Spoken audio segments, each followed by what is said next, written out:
பொதுவாகவே இந்த ஒரு இது பரவலாகவே இருக்குது. நீங்கள் இப்போ கேட்டது வந்து இருக்குது. அதுக்கு காரணம் என்னன்னாங்கம்மா, இந்த 3 திசை இருக்குது பார்த்தீங்களா? கிழக்கு, வடக்கு, மேற்கு. இதில் வந்து பிரச்சனை வர்றதில்ல வாஸ்து பிரகாரம். வரதில்லை. ஓ மேக்ஸிமம். சரி சரி. இந்த திசைக்கு ஏன் வருதுன்னு சொன்னால், வாஸ்து பிரகாரம் அமைக்கும்போது மற்ற திசையில் ஆட்டோமேட்டிக்காகவே அமைஞ்சிடும். ஒரு தப்புகளே எல்லாமே பண்ணிடுவாங்க தானாக பண்ணும்போது. ஏன்னா அந்த மாதிரி தான் அந்த அமைப்பு இருக்கும்.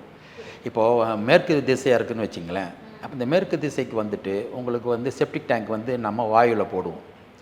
அங்கே போடும்போது இவங்க என்ன பண்ணுவாங்கன்னா, மேற்கு திசை இருந்தால் ஆட்டோமேட்டிக்காக அங்கே தான் கேப் வச்சுருப்பாங்க. ஏன்னா உச்சத்தில் தான் கேட்டு போட்டிருப்பாங்க. சரி, கார் விடுறதா இருந்தால் கூட அந்த பக்கம் தான் விடுவாங்க. ஓகே. ஸோ அந்த உச்சத்தில் வந்து கேட் வைக்கும்போது அங்கே செப்டிக் டேங்க் போடும்போது ஆட்டோமேட்டிக்காக அது வந்துட்டு அங்கே ஒரு மேனுவல் வச்சுட்டாங்கன்னா அது நாளைக்கு ரிமூவ் பண்ணுறதுக்கு ஈஸியாக இருக்கும். சரி.